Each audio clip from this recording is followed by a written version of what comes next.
You know, we might not be in a galaxy far, far away, but that doesn't mean we can't have some Yuletide joy with our favorite Guardians of the Galaxy. It's a holiday special. Who saw this coming? Well, we got a trailer for it, so we know it's coming. But, you know, it's pretty cool. New holiday special, y'all. Is it as bad as Star Wars one? Spoilers, no. We'll talk about it soon with my holiday friends, Brandon T. McClure, this way. Hello, hi. And I got Ben Magnet on the other side. How's it going? Yuletide greetings, my friends. Yuletide. I looked up Yuletide to see what it means, and it means it's just another word for Christmas. Yeah, I really love how animated you are with your chair today. Well, unfortunately, Sparks Whitty is not here today. He got a humbug. Unfortunately, he's got stuff to do. So I have extra space, so I can spin in a chair, and it makes me sick if I do it too many times. So I won't do it. But yeah, hey guys, this is fun and unexpected. We got a trailer for this. When was it? Was it at D23? I don't think we did. I think we got it a little after because we got the D23. The D23 trailer was for Werewolf by Night. Gotcha. Okay, so this just came out of nowhere. Was Disney Plus Day where we got the trailer? I don't know. There's so many things I don't remember anymore. I don't know. I don't know.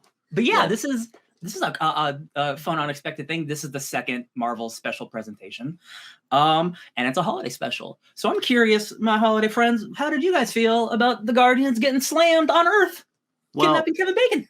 Well, as far as Marvel special presentations go, I think they're 2 for 2. This was excellent. This is also, I think. There's 2 things I want to say about this right now. Is one, James Gunn told us that what his major inspiration was the Star Wars Holiday Special. That is apparent in this. It shares much of the same DNA, and he said recently, is like I thought that was a great idea, but executed poorly. So I wanted to do that. I wanted to try to execute it right, and I think he did. I think he nailed it. Absolutely. The other thing is, I forgot how much I missed the Guardians written by James Gunn because we haven't seen that since Guardians 2. Yeah. And we've seen them in Infinity War, Endgame, Thor Love and Thunder since then. Has it been 5 years? Is that Guardians 2 is 5 years ago? Maybe. Because Infinity War and Endgame are 2017, 2018, right? Or 2019? 2019. Okay. Still 4 or 5 years. Like, yeah, that is too long to not have James Gunn write those characters. Because, yeah, it is apparent when he's not writing them. It really is. I talked about it when we were reviewing Infinity War and Endgame. Like, especially Peter Quill. I think Peter Quill suffers the most from not having James Gunn's voice. 100%. And, like, just watching this, I was like, right, it's been way too long since I've seen these characters written by James Gunn. They're delightful. Yeah. What about you, Ben Megman? Oh, God, I love this. I absolutely had an absolute blast with this holiday special. Sometimes when you hear that they're like Guardians is doing a holiday special or there's like a holiday thing, you're like, okay, it's probably gonna be cute. It's just gonna be like someone trying to find the true meaning of Christmas, yada yada yada. Hijinks ensue, like standard like holiday fare. As I'm watching this, I am laughing. I think this is like one of the funniest thing ever. Palm Clementoff, I think that's how you say her name, right? Palm Clementoff. So. Yeah, the actress who plays Mantis, she is MVP of this whole thing. I absolutely adore her throughout the entire special. Her and her Mantis hands. Yeah, I mean Drax. Dave Bautista loves seeing him back as Drax, and I also have to agree with Brandon. As I'm watching this, and even the first 5 minutes, and when after that really cool animated short, and then it cuts to Kraglin saying, and that's how Yondu ruined Christmas. It's like, I miss this. I miss this witty, off-the-cuff humor that only James Gunn can provide. So already I'm like, this is just hilarious in and of itself. I love this. There's a specific line that the Guardians don't cross, which I think is really telling. They're idiots. Like they're oftentimes the galaxy's biggest idiots, but they're also really competent. And James Gunn is capable of walking in that line that other writers just aren't. And which is fine. Like it's a skill, quite frankly. I liken it a little bit to Pirates 5. Like the writers of Pirates 5 don't understand Jack Sparrow. Jack Sparrow is not an idiot. He's a really intelligent person who pretends to be an idiot. Mm-hmm. Pirates 5 makes him just an idiot. And I think James Gunn has a similar grasp of the Guardians of like they're well-meaning, tactically intelligent idiots, but goofy. But goofy. Yeah. And I think that becomes very apparent when you're watching this after having so much of the Guardians in other things. Yeah. I think it's fantastic. Didn't expect it to open with an animated sequence. Mm-hmm. Not just an animated sequence, but a hand-drawn rotoscoped old school, the way they used to do it in the 70s rotoscope. Because James Gunn's talking about it on Twitter now, like the process and stuff. And Michael Rooker was in studio and they did mocap and everything so they can animate over them. Really, really beautiful stuff. And how Yondu is a big old asshole. Big old asshole. Or is he? Because that's the great twist of this thing, isn't it? Because Christmas comes around. It's so great. Yeah, man, like we knew the premise was kidnapping Kevin Bacon. I didn't think Kevin Bacon was going to be in it as much as he was. I thought it was going to be either halfway or like 2/3 of the way through the thing. This is only a 45-minute special. But he's there the whole time, basically. He's like first at kidnap. And I'm like, oh man. Just all the stuff with Mantis and Drax really are just the MVPs. They're so good. And I'm so excited for them to return in Guardians 3 with more character stuff to do. Because I feel like Guardians 2, Mantis is pretty good, but I don't think she's as good as she could be. So since you brought it up, I want to talk about Mantis specifically because I think she's great in this. Mm-hmm. I can't remember if I read Abnett and Lanning's Guardians before or after Guardians 2. She's very different though. Also, she's very different, and I actually don't like her in Guardians 2. She's my major issue with that movie. I think she's fine. Like, here's the thing: James Gunn has changed. The Guardians are very different than they are in the comics. Yeah. Specifically, the comics that the Guardians is based off of they're not the same characters. Yeah. A lot of their powers have been changed. They've been depowered. A lot of the characterizations have been changed, and that's fine because I think what James Gunn has done is good. I think it's a good interpretation of the Guardians. Mantis was the one where I was just like, well, I don't understand why you went so drastically different from this character. It's almost a completely different character. Like, you shouldn't call her Mantis almost. So watching this, I liked her a lot more because I think they kind of moved her a little closer to her comic book counterpart. She's a lot more competent in this. She's the one talking to Drax, just talking about like Drax is being an idiot and ruining things. I really like their dynamic.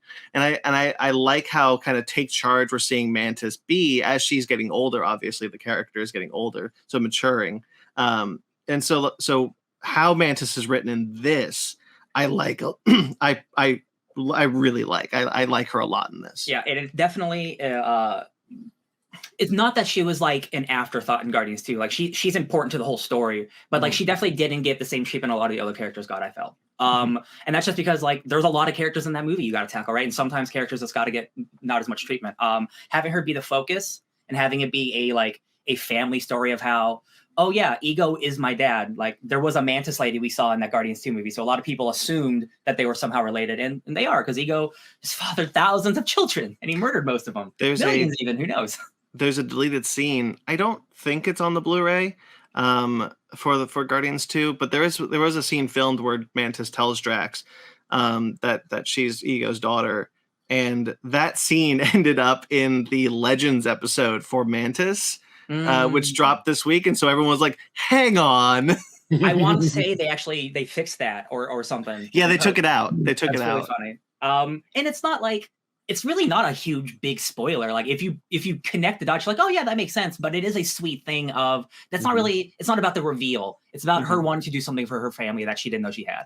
And that is so sweet. And despite them kidnapping a human being, like their hearts are in the right place.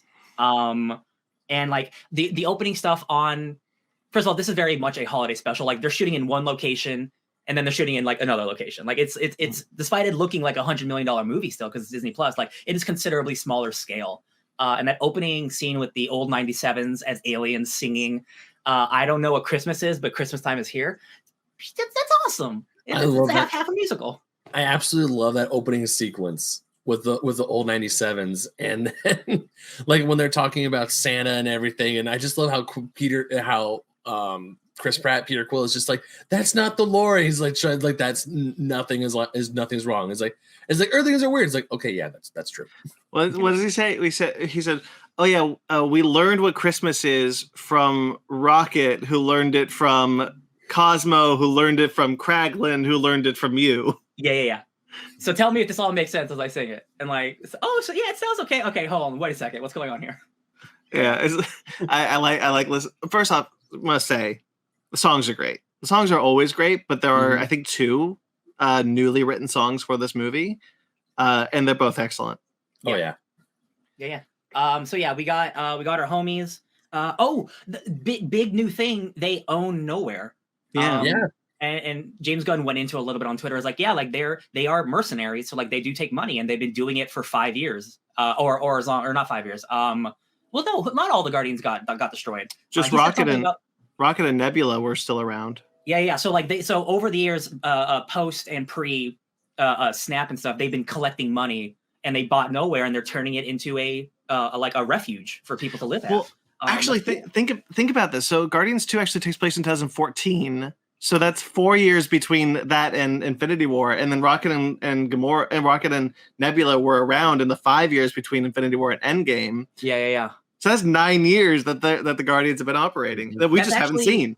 That is true. And some people, I do not give a shit at all. Like, how can they afford Nowhere? I'm like, bro, if it's like a decade, I don't care. Right. I really don't care. Now, also, just like a little fun thing, they also dropped that the Collector's still alive. They bought it from the Collector. Yeah, that's a good point, because we all assumed that the Collector was killed when Thanos took the Reality Stone. Yeah. And also like Nowhere was like attacked by Thanos and stuff. So I'm sure it was cheap on the market. I'm sure the housing price was lower. You know, I'm sure the realtor was like, "This is the steal." After Thanos like wasted Nowhere, I'm sure the Collector was like, "Just take it." Yeah, it's on fire. Put up the fires, you can have it. Yeah. How are we feeling about drunk homies? When they're wasted in the bar. When they go to the bar, the very clear gay bar. Yeah, I love how when like Mantis does a few shots. Like she does a shot, and she does like the thing, and then she goes down and starts dancing. And then this other guy, obviously, is trying to hit on Drax. He's like, "Come dance with us." He's like, "Dancing is for weak." Or dancing. He says like dancing's pathetic or something. Yeah. And then they just keep doing shots, and then they're outside like in a drunken stupor. And Mantis is like, "We don't know where Kevin Bacon is." And they're on the Hollywood Walk of Fame. Well, I love how like the second they go to Hollywood, or like when just like their chemistry and their dynamic. Like when they're flying through the ship through Hollywood, and she's like, "Why do they look Drax? Did you turn the device on?" There's a girl in the street openly sobbing, watching the ship land. I was like, "Why? Oh my god, that poor woman." I mean, she lives in the MCU. Like, there's Eternals and Celestials and Thanos. I'm like, "Oh god, is it a Tuesday?" She's just weeping, and I'm like, "Oh, poor girl. I'm so sorry." She's so sad. Jax didn't put on the invisibility. Oopsie poopsies. No. There's a bit. So there's a bit where they're drunk on the side of the street. It's like, "Oh, you want to find Kevin Bacon's house?" The Star Maps lady comes up, and Mantis is like, "Give me this for free, and give me all your money." Yeah, Mantis, secret like criminal on Earth. Right. He's got a rap sheet by the end of this episode. She assaults one of the face characters who's dressed as Captain America. Oh yeah, she yells, "Steve!" and the guy runs away. That's cute, because like she might not know exactly what he looks like under that mask. So he's like, "Oh my god, he's alive!" I'm like, "Oh, you're so sweet." Well, she wouldn't have seen him die, because she left. Theoretically, she left Earth after the funeral. Yeah, you think so? Yeah, she wasn't at that. She wasn't in a black suit at that funeral. Yeah. There's the GoBots. I love the GoBots. Oh, GoBots killed his cousin. Yeah. I really like so the montage is really fun with Mantis posing with all the people and Drax begrudgingly doing it, until the one where you just cuts to Drax just punching the GoBot, and Drax could kill that man. He's so much stronger than a normal human. Yeah, I'm that was my thought too. I'm like, that dude's straight up dead. His head would be off that body, but I'm like, it's a holiday special. It's fine. It's just bam, bam. I loved it. I thought this was a lot of fun. It's a vibranium suit. There you go. Yeah, it's a vibranium cardboard suit. Yeah. So Kevin Bacon, friends of James Gunn. He was in James Gunn Super as the villain. So they're homies. He calls him up. That's right. Hey, Kevin, you want to be in? Or Kevin? I was like, for some reason, I said Kevin, and my mind went to Kevin Feige because my mind goes 1,000 miles a minute, and I'm like, no, I'm still talking about Kevin Bacon. Like, Kevin, you want to be in my little special thing? It is not Kevin Bacon's house. I learned Kevin Bacon also does not like Christmas. So when he showed up on set, he's like, this is disgusting. And I thought that was really, really funny. I had no idea. I just assumed it was his house because it's like a cool big LA house. I'm like, no, it's a set. Somebody else's house. I think that's hilarious that he's in this Christmas special teaching the Guardians about Christmas at the end of it, and he hates Christmas. Yeah, I mean, I wouldn't. I don't know Mr. Bacon himself, but like the way James Gunn said, like I called him about it, and like he's like, he's not the biggest fan of Christmas or whatever, but he did it anyway, and I'm like, that's still fun because you're a good enough actor. I believe you. I believe you like Christmas because he is the homie he's a friend with Jesus. He's like, you know what? I don't want to do this thing, but you're asking, so yeah, I'll go do this thing. Yeah, hanging out with your friends, getting paid probably a lot by Disney. Probably, yeah. The first thing is like, all right, what's this for? It's like, it's for Marvel. It's like, he's like, oh, big money, okay. Yeah, the cash symbols in his eyeballs. Didn't I already do a Marvel? Yeah, didn't I do one of those? Yeah, but you're just playing yourself and you're getting twice as much money. You're cool. I think he's great in this. He's a lot of fun. Yeah. There's a line towards the end, not to skip around too much, but there's a line towards the end when he's leaving the first time when Kraglin's going to take him back to Earth, and Kraglin talks to him about like how he talks about Kevin Bacon all the time. He talks about the movie Footloose, blah blah blah. He saved the whole town by dancing. Peter saved the entire galaxy by dancing. I never put those two together. Mm-hmm. I didn't put the fact that I didn't recognize that the dancing sequence at the end of Guardians 1 was a Footloose reference. Yes. Because I wouldn't either unless he brought up Kevin Bacon throughout the movie. So like, yeah. And here's the thing though, not to bring in too much of my own personal life into this, but like I know a guy who adamantly hates Guardians of the Galaxy because of when Peter starts dancing at the end. And he's like, he hates the movie because he's like, it's so stupid. I hate that there's no music in the galaxy. All of his opinions are wrong about this, by the way. Also, I need people to realize Peter, he just dances. He's not actually the one who saves the galaxy. He's distracting. So exactly. People need to remember that. Exactly. I'm distracting you. All of the opinions about the end of Guardians of the Galaxy are wrong, except for the right ones. And so like I've been kind of like living in this whole thing. It's like, no, it's a distraction, blah blah blah. And so like putting the two together is like, oh, that makes it even better. It's a Footloose reference. Cool. I'm into that. I know we speculated like, oh, this could have been like David Hasselhoff, but like, no, Kevin Bacon is a much better choice, I think. Oh, much better. Yeah. Especially because David Hasselhoff at this point was ruined by ego. Yeah. That would have been maybe even sadder. Yeah. Yeah. We talk about the end just a little bit there, but when Kevin Bacon gets kidnapped, Mantis once again becomes a criminal, and she hypnotizes him like, "Hey, come with us. You're gonna love it." And because they hate actors. Yeah. Oh my God, that is so. That is like a fun new revelation that like space people hate actors or something for some reason because they're not real people. And I thought that was extremely funny because like, no, it's just a role I played. Like, I embody these characters and like, you're not a real person. I love it. It's so when they get Friday the 13th scene wrong, it's like you stopped Jason Voorhees. Like, no, actually he killed me with an arrow through the neck. Yeah. I've that scene's burned into my brain forever. Yeah, that's really, really funny. Both in terms of like, it's true, like he's not a hero, but also like, actors are really good at what they do. Like they embody a character and like you become them. That's just a fun little thing. And like Mantis has this thing, just to kind of add layers to what I think is really great about this. Like Mantis has this thing where he's like, Peter was really young. He got his memory confused. Like, no, he looked up to the actor Kevin Bacon. He just didn't tell anybody that it was an actor because first off, they're not going to go to Earth. And second off, like they all hate actors. So it's just the hero, Kevin Bacon. Now I'm curious about the state of like theater in the galaxy. Like So do you have to be the actual thing you're playing to be an actor in Hollywood? Like if you're like doing Romeo and Juliet, do you have to be like part of a family who's at rivals with another family and you're in love with a girl who's going to get murdered? Like that's all fun stuff. So yeah, Kevin Bacon gets kidnapped. He gets brought to nowhere, gets put in the box, wheeled out with the box by Groot. Beautiful moment before the reveal. How do we like Groot? I'm fine with him. I have no problems with him. Yeah, he was really creepy when I first saw him because we see him in the background of the musical number. Yeah, but I grew to like him. You grew to love him. I mean, he's getting bulkier, so it's like I would say he's in his like late teen stage, maybe. He's definitely hitting the gym more than any other the Groots ever did. Yeah, he's hitting those weights. He's doing the P90X hardcore. He's swole Groot. He's swole Groot, exactly. I just love he's the best audience member. Like he's just like, yeah, I love music. Oh, he was loving that dance number and yelling, "I am Groot." Yeah, he's in it just enough where I'm like, yeah, like I could like this new Groot. I like big boy Groot. I like it.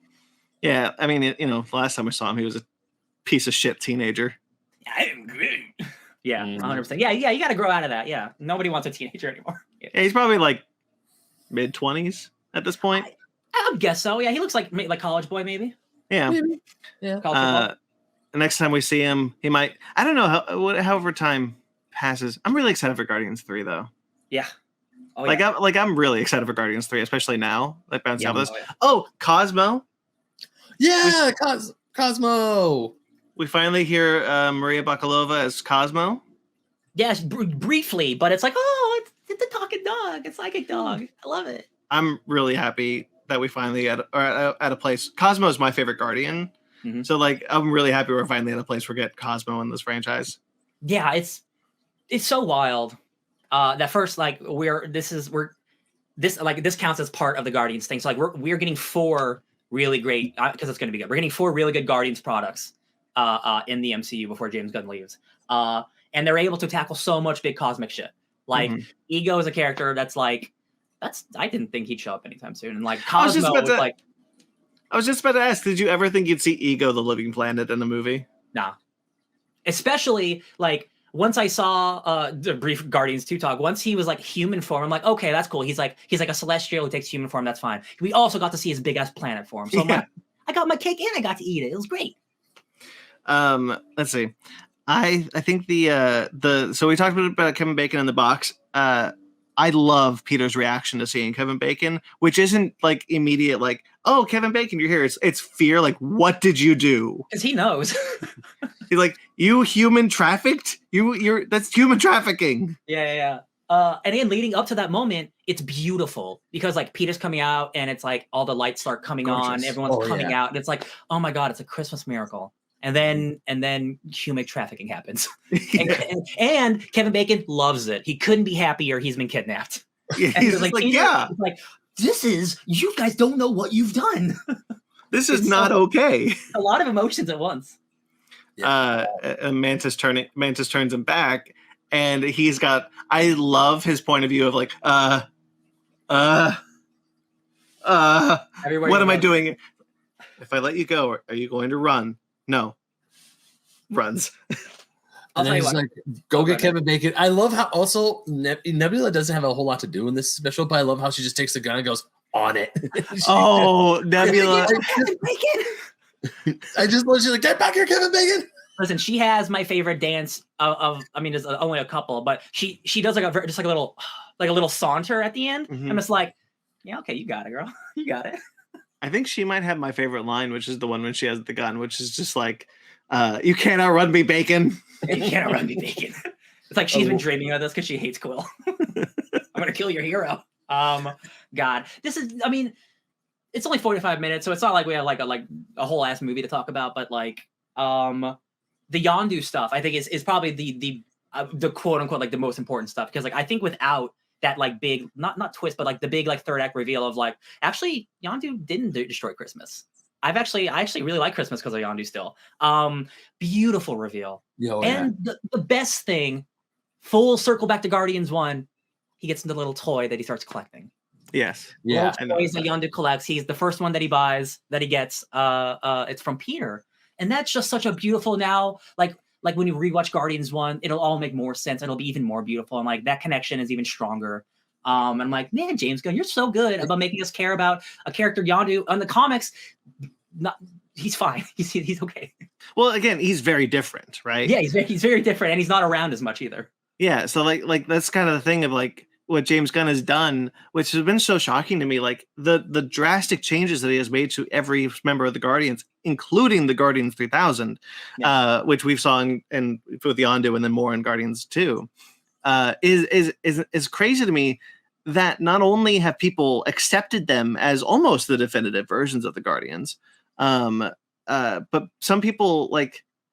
I mean, when people look at changes to comic book characters, a lot of the times it could be like, oh, I don't like how this was changed. I don't like how that was changed. Look at Cassandra Cain in Birds of Prey. Yes. That's honestly a negative change, personally. I really like that movie, but that's not Cassandra Cain. Yeah.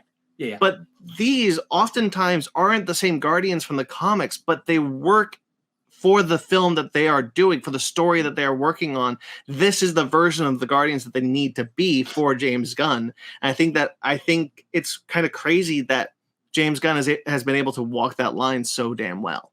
Yeah. Mm-hmm. I think it helps having a franchise that to the modern people, nobody knows who these people are. So it's a little easier. Again, even with Cassandra, like modern people do not know who that is. So like you are able to take liberties, and it just depends on the execution if it works. It's like, yeah, everything in Guardians works. Like Drax in the comics, all he wants to do is kill Thanos. That's his goal. That's his dream. He was built. He was a human being turned into a monster to kill Thanos. Yeah. None of that's in this. And honestly, I don't need it. This Drax is perfectly fine. He can be his own thing. And if we didn't get this version of the Guardians, we wouldn't have gotten the video game, which I think is the definitive version of the Guardians, because it's a mix of both the movies and the games. That is the best Drax we will ever have. Ever. I mean, we can sit here and go through all the changes, but like, Gamora doesn't have her crazy good healing factor. Drax isn't a human. Mantis can't see the future. Like there's so many changes. And it's so wild to me that they're done so well and so like thoughtful. I think that I think that's the difference. I'm kind of working through it. It's like what James Gunn has done isn't change for change's sake. He changed them to fit the narrative that he needed to work with a Guardians movie. And they were all done with the same care and thought that went into building the comic book characters. So maybe that's the difference, that the amount of thought that was put into these characters. Yeah. And I do think it is. I think it's, again, like with characters like a Drax or Rocket's pretty much one for one. Rocket is perfect. He's just like, I love guns and shooting people. That's great. The character like Drax, like I think there's a lot of leeway you can have with a character like that, because like he is just a big muscle man, and you can give him a lot more depth that like the comics do have, but like I think the movies are able to do it in a different way. Even to counter what I just said, like in the first Guardians, his whole thing is about killing Ronin. And then he makes a sly joke about, well, now I have to go after Thanos, even though he doesn't really do that. So like even still, some of that comic trajectory is there. It's just shifted. The only issue that I've had with the MCU Drax is that it kind of makes it difficult to bring in his daughter. Yeah. And that's a bummer, because that's a really great character. Oh, Drax's daughter? Do you mean the dead one? Phyla. Oh, Phyla Vell. Yeah. Oh man, yeah. Moondragon. Yeah. I forget. Man, it's been a while. Yeah. Yeah, Drax's daughter is Moondragon. Show up, Moondragon. Right, but it's very difficult to make that character work with this version of Drax. Yeah, because he just had like a regular ass family. Yeah. Yeah. Man, Guardians are cool. I like Guardians are cool. I like the Guardians comic book characters a lot, and here's the thing: I would love to see Phyla Vell in the MCU. I think the MCU works with the perfect characters, and whoever picks up the Guardians afterwards can find a way to introduce Phyla Vell. I don't think James Gunn needs to work with a character like that. Yeah, I don't even know what I mean. We don't even know what Guardians 3 is yet, but like we know James Gunn is going to be done, and I got a feeling there's going to be a couple characters who are all, even if they don't die, I think they're going to be done as well, because James Gunn won't be there anymore. Yeah. So I'm curious what the trajectory of the cosmic stuff will be after. I don't think that we will see the end of the Guardians franchise. I think we will see the end of many of these characters, though. I think this iteration of the Guardians, just kind of like the Avengers, how like they change rosters and stuff. Yeah. So if they do a Guardians 4, it'll be much like Captain America 4, which is a very different cast. Yeah, I can see like the new crew being like Adam Warlock and maybe somebody else that they meet or something. Because like I got a feeling with how Dave Bautista and like the Disney stuff, like I feel like Drax is probably gonna be gone. Yeah. I got a feeling it'll be a good send off for that character. Back to the special. I think the thing I remember most about this is Mantis being a mantis in Kevin Bacon's house, crawling on the walls. That's the scariest shit I've seen in a while. Oh my god, I forgot. Oh yeah, she's a bug lady. Oh yeah, that was very unnerving when she was jumping in, and the way she was cackling the whole time as she was jumping from wall to wall. I was like, I'm surprised. I'm scared, but I'm not like super like scared because it's Mantis. Even when she's like holding. No, but think about that from Kevin Bacon's point of view. That's horrifying. Oh, that's horrifying. That would haunt my freaking nightmares. But just we keep talking. I keep mentioning about how Mantis and Drax's chemistry is so good. Like Drax picks up the elf and he's like, funny man, and she picks up the candy cane and she's like, I like this. I'm gonna hold on to it. And she looks over at Drax, is like, what are you doing? He's like, I left my funny man in the house. She's like, no. You still have your thing. Well, because I'm responsible and I held on to it. What does she say? What does he say? It's like, you kept your man. Do you think this is a man? yeah. Oh.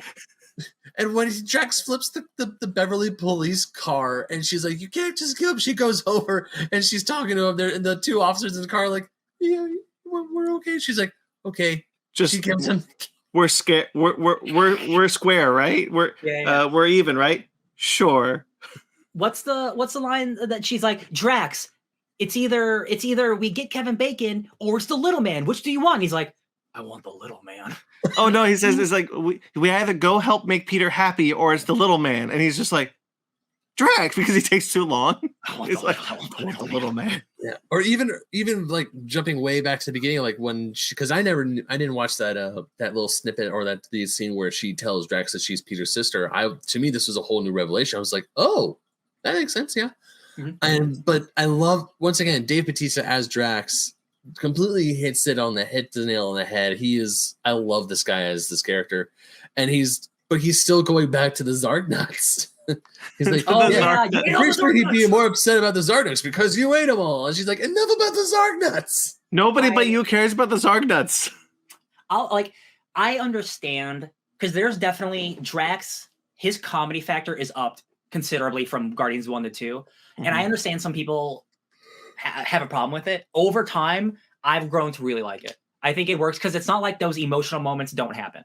It's just he is such a weird individual, and the way he processes things, like it's just not the same way. So like, even though he's relying on comedy, it's not like there aren't serious moments in all three of these movies with him.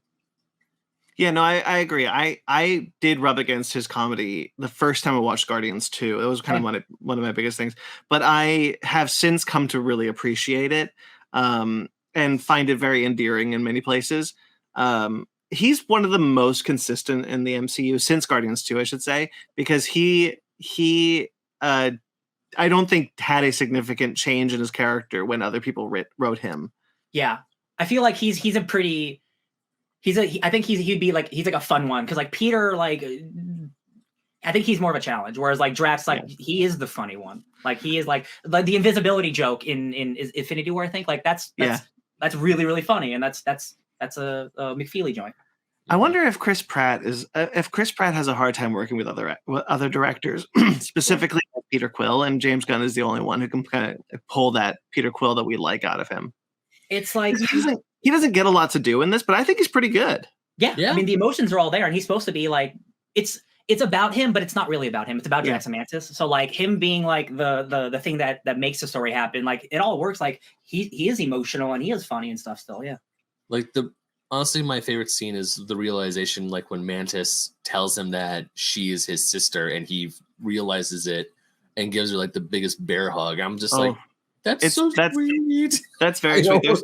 I almost started tearing up a little bit. Yeah. They have the two kind of emotional moments kind of back to back where he's like, I don't think Cracklin knows how that story ends, where he talks about the flashback with Yondu, which was great because like the whole episode, like, oh, Yondu ruined Christmas. which is a weird note to bring back Yondu on after the note we left him on in Guardians 2. Yeah.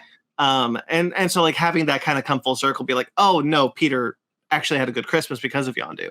And then the reveal of the sister having Peter kind of like embrace her, like, oh, I have a family. This is the greatest Christmas gift I could ever want. Oh, it's so good. Yeah, that's a really, really great moment. Yeah, like it's really fun. And then there's a joke that Rocket's like, oh, I guess we got to do another one next year. And I'm like, James Gunn ain't doing another one. I don't believe it. But I'd watch another one. I'd watch another one. It just makes me sad that James Gunn's leaving. Yeah. Speaking of Rocket, I love the scene of gift giving. Like, of course, Groot gave them the Game Boy. I thought that was cute. But my favorite one. Hold on. Peter gave Groot the Game Boy. Yeah, that's what I was saying. Yeah, you said Groot gave Peter. Oh no, I meant Peter gave Groot the Game Boy. Yeah, which I thought was super cute. But my favorite was when Nebula drops a thing down in front of Rocket and she just goes, "Merry Christmas," and it's Bucky's arm. I really love I had that spoiled for me, which is kind of a bummer, but I was really happy that it happened. Like the idea of like Nebula had Bucky's arm just waiting, and like Rocket is so happy to see it. I really like that they acknowledged it as Bucky's arm. That also kind of goes back to what we talked about. Like for 5 years, the Guardians of the Galaxy was just Nebula and Rocket. Like those two bonded in a way that the other Guardians just didn't get to do yet. Yeah. And that was kind of one of those things where I'm really excited about Guardians 3 to kind of see how that relationship formed. We get a little bit about it because the only gift that Nebula gives for Christmas is to Rocket. Yeah. And I think that's really telling and really cool way to bring that kind of like subtext that we know from Endgame into this. Yeah. And it's just to go again to show like how far that character has come. Who like started as a villain in the first one is now giving Christmas gifts to Rocket. I know we'll never get it, and I don't need it. I'm just like my brain of what the situation was where Nebula either went to Earth or like sometime or like I like to imagine this happened like after Endgame, and she's like before she leaves like, Bucky, I need to have a real conversation with you, and she just knocks him out and steals it, and Bucky's just been missing an arm for like 5 years, and then before Falcon Winter Soldier he gets a new one, and we just don't know about it because he doesn't want to tell anyone he's got his arm stolen. And it's canon. That really happened. Bucky got his arm stolen by Nebula, and I'm like, that's comic books, baby. That's just good shit. I wonder if maybe she stole it from the Avengers compound. Like there was a spare arm. I think Nebula wouldn't. I think she would want to take it from him. I think that's more personal. I think that's more personal. It's like this is the one he was wearing because I know that's the one you really wanted. What if it happened after Falcon and Winter Soldier, and in Thunderbolts the first thing he gets is a new arm? Oh, you're right, Brandon. Because the Thunderbolts image they released, he has a new arm. He does have a new arm. Yeah. So they might just address it, but like a throw off line, like, yeah, that old one, I don't know what happened to it or something. And like, we know because we watched the Guardian special. I know the Thunderbolts movie is probably going to like more of a serious tone, but part of me really, really hopes that they're like, hey, does that new arm? Is like, yeah, what happened to the other one? And just smash cuts to Nebula running off with going, or just I want to see Nebula punch Bucky out and steal the arm. That's what I want to see. But so they would know each other because of Endgame and Infinity War, right? No, Bucky was snapped. Bucky was snapped.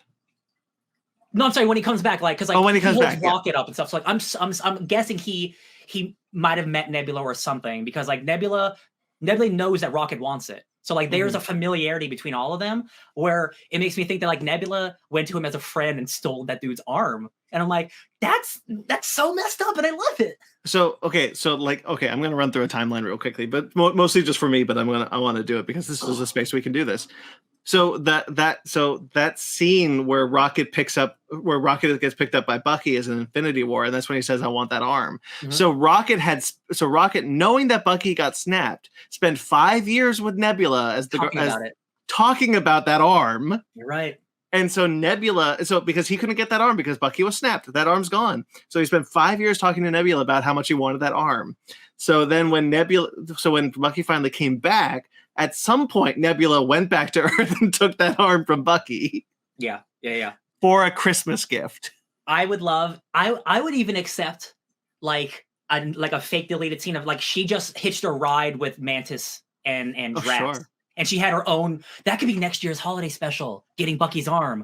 Because there's no reason it couldn't have happened at the same time, right? That's She true. could have just got it. Man, it's good. This is a good show. This is a good little special. This is a good special. I love MCU this is good special. sometimes. This special This is is- great. This is the kind of thing that I really like about the MCU, when we can kind of go into these long tangents about, like, again, like a lot of the stuff we're just reading into subtext. We're just looking at some scenes and connecting dots, and that's what fun. That's what makes the MCU alive and fun, and creates the kind of engagement that we have enjoyed doing for the past 15 years. Yeah, I Not love 15 years yet, but close. We briefly mentioned Kraglin. I love Kraglin back. Man, his head looks real weird with that faux hawk. Like, it doesn't look as cool as Yondu does, but I love that. I love that you have it, my guy. I love how for Christmas he puts a little star on it. Yeah, that's I didn't notice that. That's cute. his Yeah. little cutie. Yeah. This whole special, I mean, thankfully on Twitter, people have been saying how great the Guardians Holiday Special is, and I thought I'm not saying that I went into it thinking it was going to be bad. I went into it thinking it was probably going to be pretty good to okay. Mhm. Nah, this is absolutely fantastic. This might be like a yearly watch for me now. This is absolutely one of those specials where it's hilarious, it's short, it's sweet, it's to the point, and I did not feel the 45-minute runtime. To me, it felt like more like a 20-minute little thing. And then when we got to the end, I was like, man, this is just absolutely fantastic. You know, I had the exact opposite reaction. I felt the runtime in a good way. I think this episode is really packed, and it made me feel like I had just consumed an hour and a half movie. Okay. And so like I felt really like, I was like, oh, what a tight hour and a half. Oh, it's 45 minutes. Holy shit. There's a lot in this that was a lot of fun. And like, there's multiple musical numbers. There's an animated sequence. There's a sequence in LA where they have, there's a montage in LA. There's so much in this that you could have easily stretched this into an hour and a half, but this is such a tight 45 that I felt like I watched an hour and a half in 45 minutes. Well, that's the beautiful thing about, like, when you're constricted on time, you can only put in the best of the best. Mm-hmm. Not that you know, like, obviously, like, movies have to be stretched to an hour and a half to 2.5, 3 hours long. So, like, sometimes not every single beat will be as magical as the next moment. But when you have only half a movie's length, it's nothing but the hits. Yeah. It's a greatest hits album.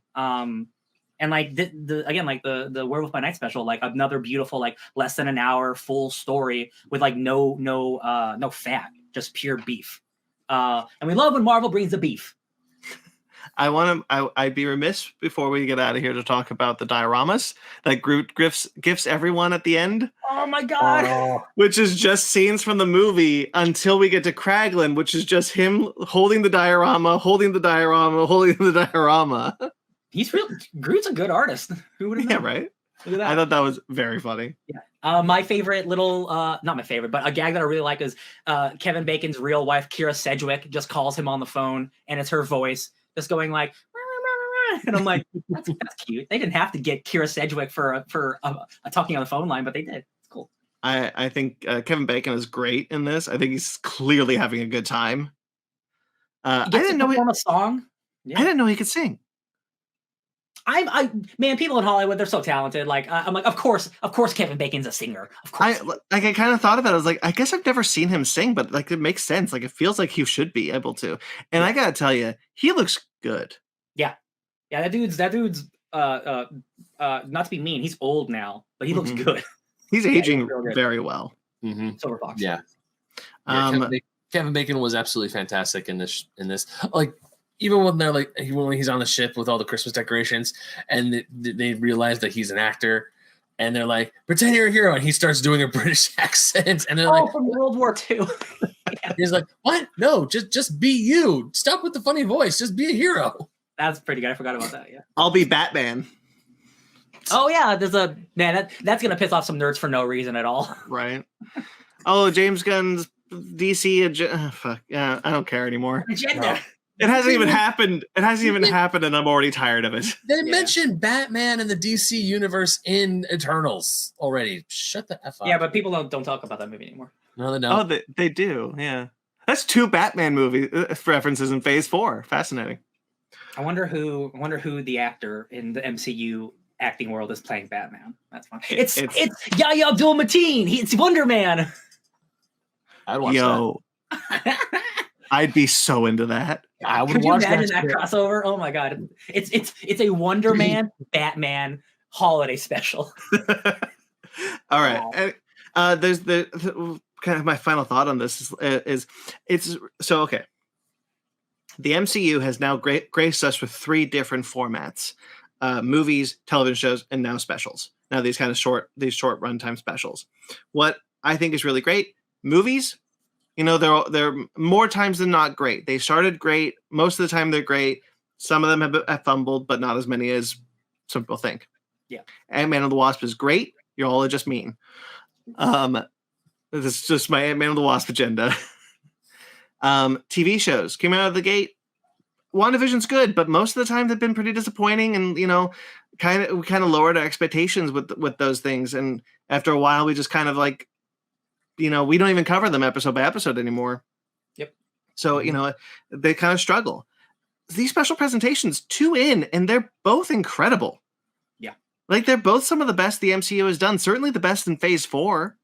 I love these 2 specials, and the bar has been set so high that whenever I hear a special presentation is coming out, I'm going to be judging it with a much higher grade. Yeah. One of the lovely rumors that has come out over the last couple months that I looked up because I saw it before, but this was before the other specials have come out. So now that these 2 specials come out, this pretty much confirms what the next one might be, and it's an America Chavez Thanksgiving special. Oh, I'd love that. Like a family, like so I don't know how what it'll be, but it'll be about her and Thanksgiving. And there's like still apparently more like spooky ones in development. Like they really like this. They really like this format now that it's working. And again, like the problem with the TV shows is like pacing, and they can't like you have to hit a 6-hour requirement, and it's like some people just can't fill that shit. 45 minutes, like that's not a lot of time. That's half a movie. That's sometimes a third of a movie, a fourth of an Endgame movie, right? Like you can pack so much into 45 minutes. And it works. So like, I hope we see more of these specials. Like this would be a great way to introduce a lot of smaller characters. Like we can have holiday specials, but like I think Werewolf by Night is such a good example of introducing multiple characters in a short span.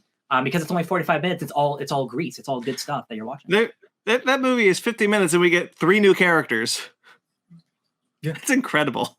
Yeah, Cosmo. Yeah, Fat Cosmo's back. I love me a psychic suction dog. So this was the first thing they ever conceived for Disney Plus, which is wild to me that this ended up being the capper to Phase 4. Yeah. So like that's really cool. And if they want to do more seasonal special presentations, I'm all for it. The idea of Xochitl Gomez starring in a Thanksgiving special with America Chavez is very exciting to me. I really like that actress. I like that character. Like hell yeah, do it. More Halloween specials with Werewolf by Night and Man Thing and Elsa Bloodstone. Bring it on, baby.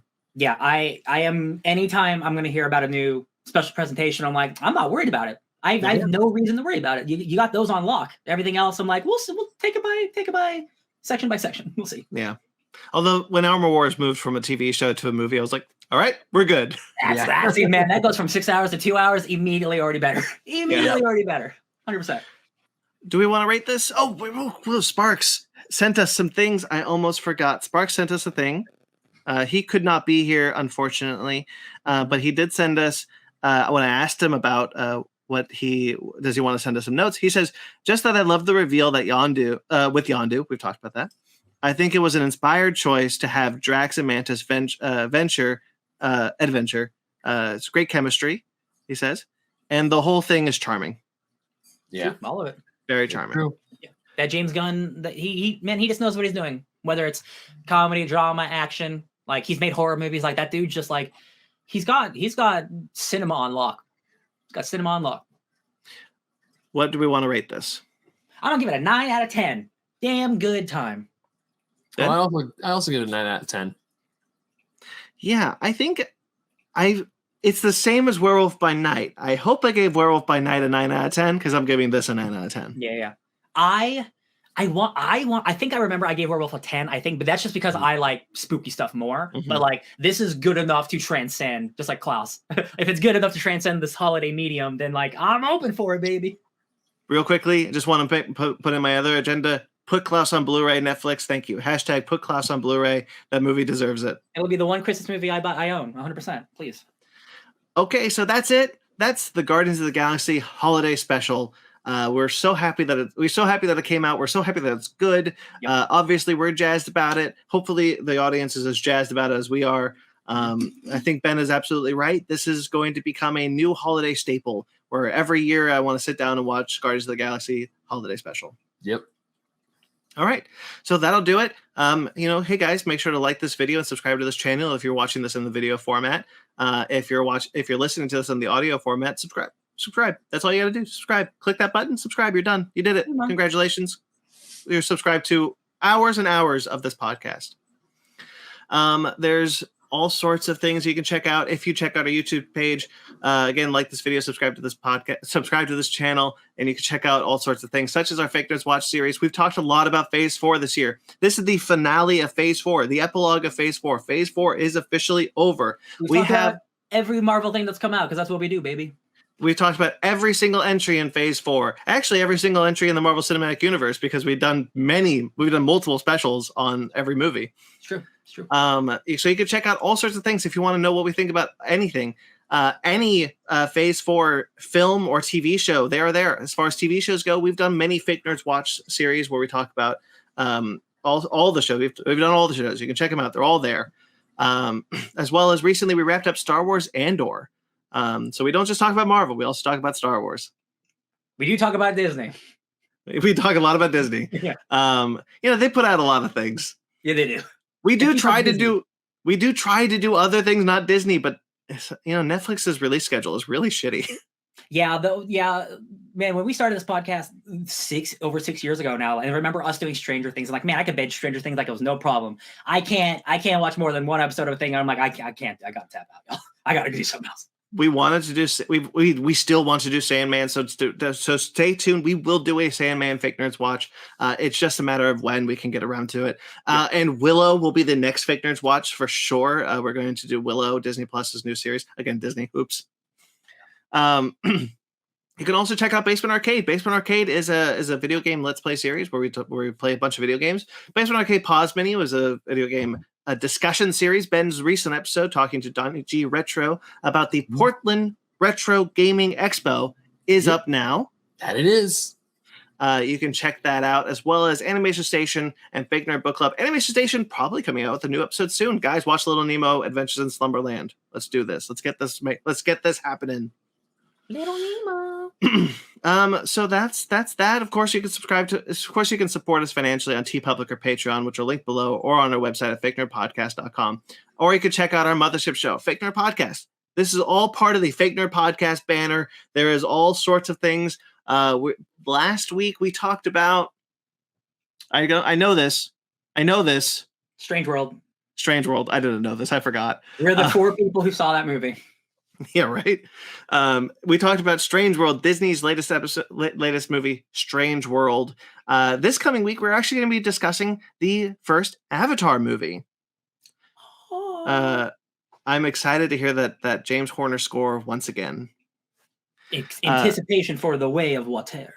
Anticipation for The Way of Water, which will either be an episode or review special. We're not sure yet. But the fact of the matter is, not that many episodes left in the year. So this is a great time to jump on, because full episodes of Fake Nerd Podcast will be coming up until a point, and then we are going on a hiatus.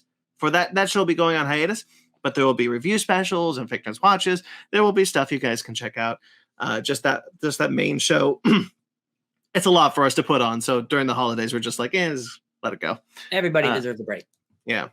So that's it, guys. You can, of course, find us, Fake Nerd Podcast, on all the social medias. I'm at BT McClure on Instagram and Twitter. You can also find my writings at Screen Rant, AtomicGeekdom.com, and KaijuRamenMedia.com. Ben? You can find me on the internet at BenMagnet27, Instagram, Twitter, TikTok. And you can also find me writing for Old School Gamer Magazine, Fusion Gaming Magazine, and GoNintendo.com. Ryan? You could find me just really appreciating Nebula's subtle dance moves over at DJ Tony Snark 616. And of course, you can find our friend Sparks Witty at Sparks Witty on Instagram, as Twitter, SPRKZ Witty. I did it right?